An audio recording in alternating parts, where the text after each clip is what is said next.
শুরুতে আমাদেরকে বুঝতে হবে নার্ভাস সিস্টেম এক্স্যাক্টলি কয় ভাগে ভাগ হচ্ছে? দুই ভাগে। একটা হচ্ছে সেন্ট্রাল নার্ভাস সিস্টেম আর একটা হচ্ছে পেরিফেরাল।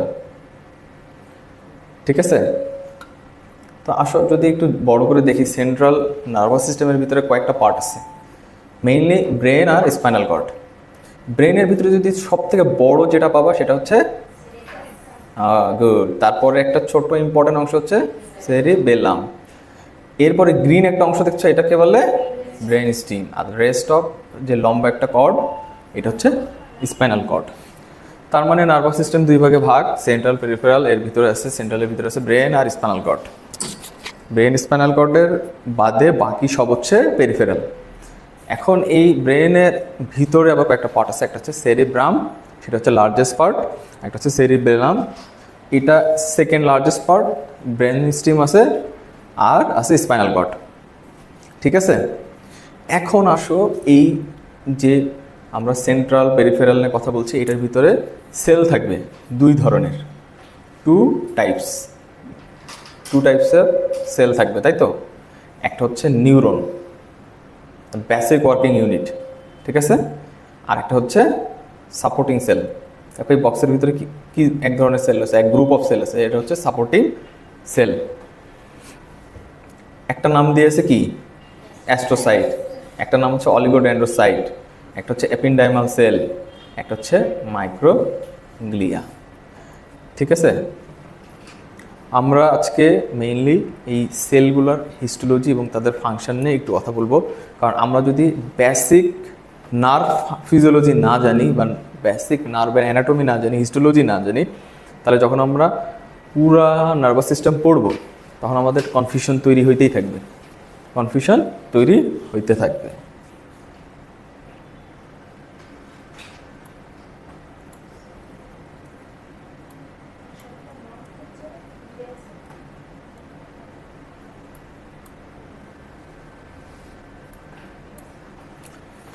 তাহলে এখানে তোমরা একটা সেল দেখতে পাচ্ছ, বলো এটা কি ধরনের সেল? এটা কি? এই পুরোটা কি? এই পুরোটা হচ্ছে neuron. Neuron is main cell or supporting cell? Main cell. এখানে দেখো বেশ কয়েকটা পার্ট আছে। সেলটা দেখতে কেমন? Elongated, irregular. একটা সাইডে দেখো তুমি একটা পোর্শন আছে, এটাকে কি বলে? Cell body. আর বাকি অনেকগুলো প্রসেস আছে, এগুলোকে কি বলে? প্রসেসেস আছে দুই টাইপের, আর একটা হচ্ছে সেল বডি, এটা হচ্ছে sell body. Rest of other thing হচ্ছে প্রসেসেস আর জাস্ট লাইক সাইটোপ্লাজমিক এক্সটেনশন। তো তুমি এক সাইডে দেখো ছোট ছোট ট্রি লাইক ব্রাঞ্চিং আছে, এদেরকে আমরা কি বলি? ডেনড্রাইটস। আর একটা বড় ব্রাঞ্চিং আছে, এটাকে আমরা বলি এক্সন। ঠিক আছে, এক্সনের লাস্টে আবার একটু ব্রাঞ্চিং আছে এবং একটা এন্ডিং পয়েন্ট আছে, যাকে বলে আমরা এক্সন টার্মিনাল বলি। ঠিক আছে, কি বলি? Axon terminal. এখন এই সোমার আরো একটা নাম আছে, কেউ বলতে পারো এই সোমার আর একটা নাম কি? ভেরি গুড, আরো একটা নাম আছে, ধরো এর একটা নাম হচ্ছে সেল বডি, আরো একটা নাম আছে, বলো কি হইতে পারে আর একটা নাম?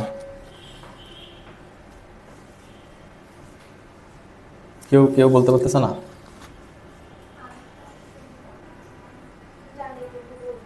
কেন? বলো। পেরি, আর একটা নাম হচ্ছে পেরিক্যারিয়ন। কে বললো? সোমার তিনটা নাম আছে, একটা হচ্ছে সোমা, সেল বডি, একটা হচ্ছে পেরিক্যারিয়ন। লিখে দেওয়া লাগবে না, যে বই আজকে মার্কিং দিব মার্কিং এর মধ্যে আছে। হ্যাঁ, তো মার্কিং পাবো না, ভিশনের মার্কিং আছে তো। ভিশনের যে নার্ভাস সিস্টেম পুরোটা তো দাগানো আছে, এটা তোমরা তো আজকে পাবা গ্রুপে। তোমাদের আজকে থেকে নার্ভাস সিস্টেম শুরু হলো। সোমার তিনটা নাম আছে। এই সোমা যখন একসাথে কালেক্টেড হয় তখন কি বলে? Cell body. কালেকশন হলো সেল বডি, নিউক্লিয়াস। তারপর আর কেউ কিছু বলবা? Collection of soma is called what? Google থেকে দেখে এখন বলছে। আচ্ছা ওকে, তাহলে এখানে একটা ট্রিক্স আছে। ট্রিক্সটা হলো এরকম, যদি এই সোমার কালেকশন থাকে, এই কালেকশন যদি সিএনএস এ থাকে তাহলে কি বলবা? নিউক্লিয়াস। আর কর্টেক্স, কর্টেক্সে কি? Cortex is a collection of what? তাহলে ওকে বাদ দিলা কেন? যদি collection of cell body in CNS থাকে, একটা হচ্ছে কর্টেক্স সবার প্রথমে, কারণ কর্টেক্স সব থেকে বড়। সেকেন্ড, কর্টেক্সের কর্টিক্যাল জোন বাদে ব্রেনের অন্য কোনো অংশে যদি কালেকশন অফ সেল বডি পাওয়া যায় তাকে বলবা নিউক্লিয়াই। আদার দ্যান কর্টেক্স হলে নিউক্লিয়াই। কে বোঝে নাই? বোঝো নাই? ধরো তোমাকে একটা ব্রেনের ছবি দেখাইছি একটু আগে, ওখানে একটা জায়গায় বলছি সেরিব্রাম। সেরিব্রাম বলছি সব থেকে বড় একটা পার্ট। এই সেরিব্রাম যদি তুমি কাটো, আউটার গ্রে ম্যাটার পাবা না হোয়াইট ম্যাটার পাবা? সেটা বলো, এইটুক তো পারবা। ব্রেনে যদি তুমি সেকশন করো, আউটার গ্রে ম্যাটার না হোয়াইট ম্যাটার পাবা? হ্যাঁ, grey matter. Good. Grey matter কেন? Collection of cell body. তা কালেকশন অফ সেল বডি হলে ওটার নাম হয় কর্টেক্স। ঠিক আছে, এখন এই ব্রেনের ভিতরেই তুমি কর্টেক্স বাদে যদি আরও কোথাও specially collection of cell body পাও, তাকে তুমি কি বলবা? তাকে বলবা নিউক্লিয়াই। কারণ আমাদের ক্রেনিয়াল নার্ভের যত সেল বডি থাকে এগুলো কালেকশন পাওয়া যায় আদার দ্যান কর্টেক্স এরিয়া। মানে নন কর্টিক্যাল এরিয়ায় যদি তুমি পাও তখন তাকে বলবা নিউক্লিয়াই। এখন collection of cell body outside of the CNS মানে পিএনএস এর ভিতরে যদি পাও তখন কি বলবা? গ্যাংলিয়া।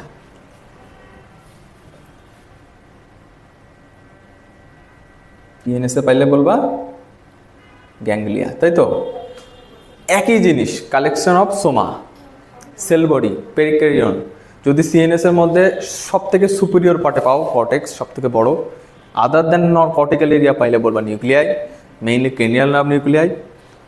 ক্রেনিয়াল নার্ভ নিউক্লিয়াই অবশ্য পার্ট অফ পেরিফেরাল নার্ভাস সিস্টেমের মধ্যে পড়ে, কিন্তু সিএনএস এর মধ্যেই তো। এখন সিএনএস এর বাইরে পিএনএস এ যদি কোথাও কালেকশন অফ সেল বডি পাও তখন তাকে বলবা গ্যাংলিয়া। জিনিস একই, collection of cell body. Conception clear হয়েছে? এখন এটা হচ্ছে এক্সন। এক্সনকে তোমরা আবার বলো কি? Nerve fiber. ঠিক আছে, এক্সনকে কি বলো? Nerve fibre. এটা মুছে দেই।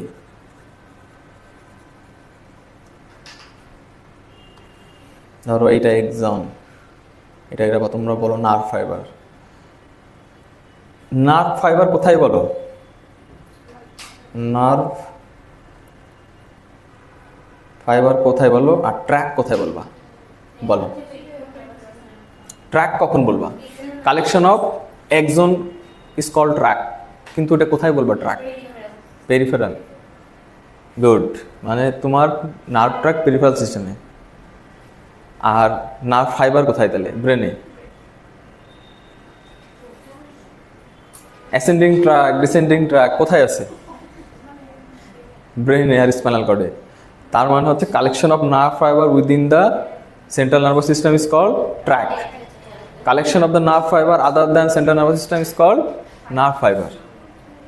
ঠিক আছে, একই জিনিস বিভিন্ন জায়গায় বিভিন্ন নাম। এখন তোমরা বই খুললে তোমাদের মধ্যে কনফিউশন থাকবে না কোনটা গ্যাংলিয়া, কোনটা নিউক্লিয়াই, কোনটা কর্টেক্স, সেন্সরি কর্টেক্স না মোটর কর্টেক্স। মানে কর্টেক্স মানে তুমি জানো কালেকশন অফ সেল বডি। এরপরে আসো নার্ভ ট্র্যাক বলবো কখন? যখন তুমি সিএনএস এর ভিতরে কালেকশন অফ নার্ভ ফাইবার পাবা তখন ট্র্যাক, যখন সিএনএস এর বাইরে পেরিফেরাল নার্ভাস সিস্টেমে পাবা তখন তুমি নার্ভ ফাইবার বলো, কোনো সমস্যা নাই।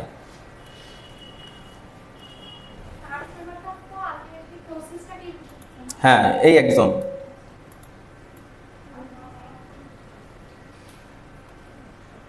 এখন আসো, এই যে নিউরন তুমি পাইছো, নিউরনের 3টা স্পেশাল ক্রাইটেরিয়া আছে যেটা অন্য সেল থেকে ওকে স্পেশালাইজ করে। আচ্ছা, ভেরি গুড। একটা পার্মানেন্ট সেল মানে তুমি বলতে চাচ্ছ এটা নন ডিভাইডিং। ওকে, লিখে দিলাম নন ডিভাইডিং। ও নন ডিভাইডিং। ওকে, আরেকটা বলো বলো বলো আরেকটা তুমি এইটা বলতে পারো, ইলেকট্রিক্যালি এক্সাইটেবল। ঠিক আছে, আরেকটা বলতে পারো নিউরো ট্রান্সমিটার রিলিজ করে। নিউরো ট্রান্সমিটার, তার মানে একটা হচ্ছে নন ডিভাইডিং, সেকেন্ড হচ্ছে ইলেকট্রিক্যালি এক্সাইটেবল। তুমি একটা হেপাটোসাইটকে ইলেকট্রিক্যালি এক্সাইটেবল করতে পারবা? পারবা না। হ্যাঁ, ইলেকট্রিক্যালি এক্সাইটেবল আরেকটা সেলকে করা যায়, সেটা হচ্ছে মাসেল সেল, আরও কিছু স্পেশাল সেল আছে, but neuron is the most electrically excitable, তাই তো? এরপর আসো নিউরো ট্রান্সমিটার। সব সেল কি নিউরো ট্রান্সমিটার রিলিজ করে? করে না, শুধু স্পেশালাইজ সেল করে। তারা হচ্ছে কারা? হচ্ছে নিউরন। তাহলে হিস্টোলজিক্যালি নিউরন অন্য সেলের থেকে আলাদা, একটা হচ্ছে নন ডিভাইডিং, ইলেকট্রিক্যালি এক্সাইটেবল, আর একটা হচ্ছে নিউরো ট্রান্সমিটার রিলিজ করে। আরও একটা স্পেশাল ব্যাপার আছে, সেটা হচ্ছে তোমরা বলছিলা একটু আগে, ওই যে দীপান্বিতা বলছিল, কি বলছিল? সিন্যাপস। এদের সেল টু সেল কমিউনিকেশন হয় সিনাপসের কারণে। মানে চারটা এমন জিনিস আছে যেটা পিকুলিয়ার। একটা হচ্ছে নন ডিভাইডিং, সেকেন্ড হচ্ছে ইলেকট্রিক্যালি এক্সাইটেবল, থার্ড হচ্ছে নিউরো ট্রান্সমিটার রিলিজ করে, আর ফোর্থ হচ্ছে সিন্যাপসিং করে, আর একটা সেলের সাথে কমিউনিকেশন করে বাই সিন্যাপসিং।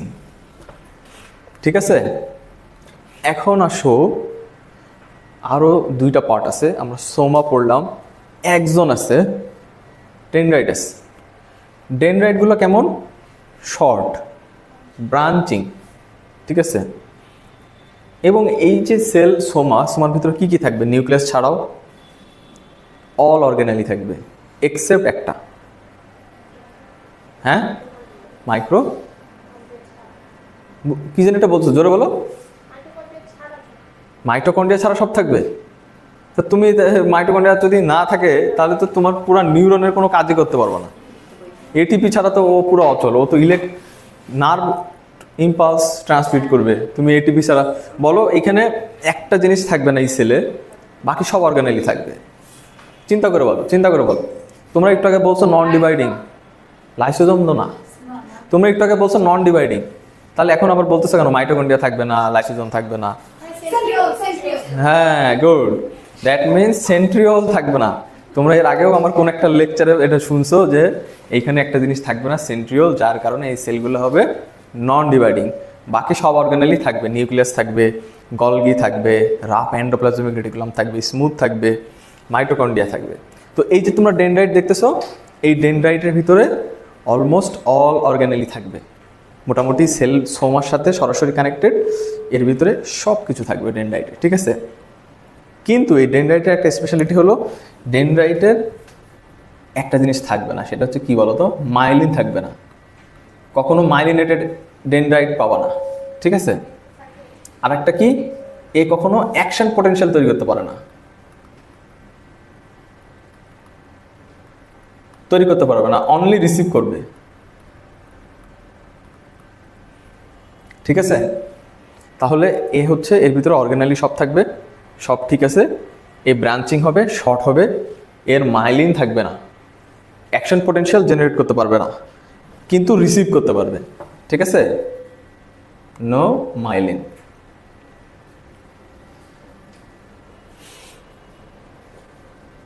তাহলে এখন তোমাদের আরেকটা জায়গা, স্পেশাল জায়গা নিয়ে বলবো, সেটা হচ্ছে এই জায়গাটা।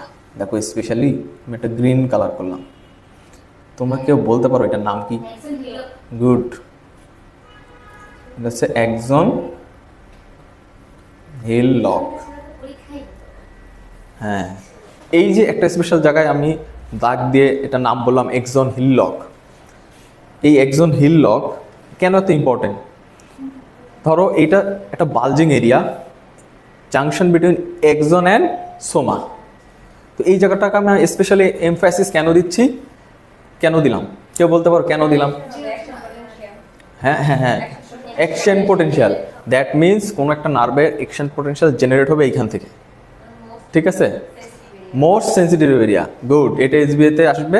এক হচ্ছে অ্যাকশন পটেনশিয়াল কোথায় তৈরি হয়, মোস্ট সেন্সিটিভ এরিয়া কোথায়, একই অ্যান্সার, একজন হিললক। আরও একটা কথা আছে, সব থেকে বেশি সোডিয়াম চ্যানেল পাবা তুমি এইখানে। কেন সোডিয়াম চ্যানেল পাবা এখন তো বুঝতে, কারণ তুমি এখানে অ্যাকশন পটেনশিয়াল জেনারেট করবা, দ্যাট মিনস এই সেলের যত সোডিয়াম এটিপিএস চ্যানেল আছে বা সোডিয়াম রিলেটেড চ্যানেল আছে তার সবগুলা বেশি থাকবে কোথায়, একজন হিললকে। ঠিক আছে, এই একজনের ভিতরে সব অর্গানেলি থাকবে। একজন দেখো লম্বা একটা সাইটোপ্লাজমিক এক্সটেনশন, এই পুরোটার ভিতরে তোমার মনে হয় যে ডেনড্রাইটে যা আছে, সোমাতে যা আছে, সব অর্গানেলি এখানে থাকবে? সব অর্গানেলি কি একজনে তোমার দেওয়ার দরকার আছে, থাকা উচিত? যদি না থাকে তাহলে কোনটা না থাকলে ভালো বলো? তাই নাকি?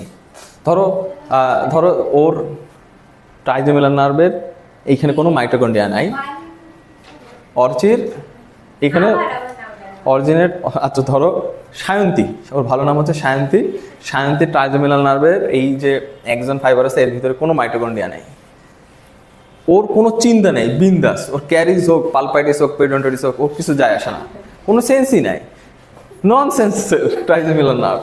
কারণ হচ্ছে মাইটোকন্ড্রিয়া নেই, এটিপি নেই, কোনো অ্যাকশন পটেনশিয়াল নেই, কোনো নার্ভ ট্রান্সমিট হচ্ছে না, আসছেও না, যাচ্ছে না।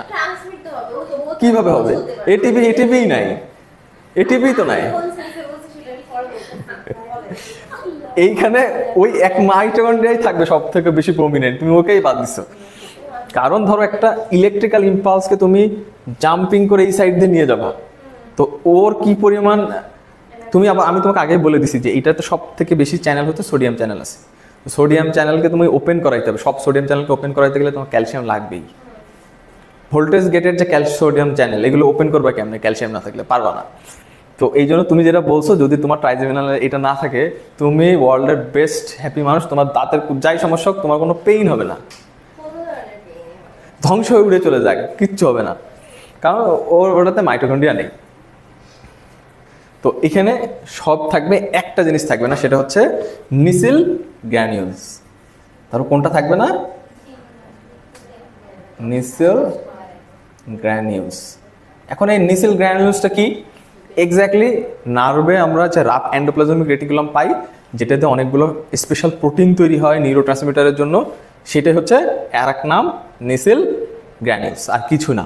এই জিনিসটা তুমি একজনে পাবা না, বাকি সব জায়গায় পাবা, কারণ এইখানে এত প্রোটিন সিনথেসিসের কিছু নাই, এইখান দিয়ে কোনো প্রোটিনের কোনো কাজ নেই। আমাদের এই একজনের ফাংশন হচ্ছে কি, নার্ভ যেই সিগন্যালটা আমরা জেনারেট করছি সেইটা এখান থেকে পাস করব। এখন একটা নার্ভ কিভাবে ট্রান্সমিট হয়, ধরো এইখানে তোমার একটা ডেনড্রাইট আছে, এইখানে ডেনড্রাইট থেকে ধরো এখানে আরেকটা নার্ভের সিন্যাপস হইল, ঠিক আছে, এই ডেনড্রাইট, তো একটা ইম্পালস এখান থেকে এসে জেনারেট হয়ে এইখানে রিসিভ করলো, করার পর এইখানে সব অর্গানালি আছে, এখানে সোডিয়াম চ্যানেল, ক্যালসিয়াম চ্যানেল, সব চ্যানেল ওপেন হবে, এইখানে ইলেকট্রোলাইটস এক্সচেঞ্জ হবে, নিউরো ট্রান্সমিটার আসবে, আসার পরে এখানে একটা হিউজ চেঞ্জ হবে, রেস্টিং মেমব্রেন পোটেনশিয়াল চেঞ্জ হবে, হওয়ার পরে কী হবে, এই ইলেকট্রিক সিগন্যালটাই বডির ভিতরে এসে চেঞ্জ করবে, বডি এই সিগন্যালটা রিসিভ করবে এবং এই সেম সিগন্যালকে সে জেনারেট করবে কোথায়, একজন হিললকে এসে।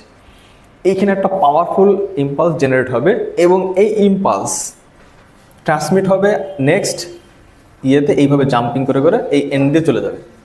দ্যাট মিনস পাথওয়ে হচ্ছে কি, তোমার ডেনড্রাইট দিয়ে নিয়ে ক্যারি করে চলে যাবে একজন দিয়ে একজন টার্মিনালে। এই একজন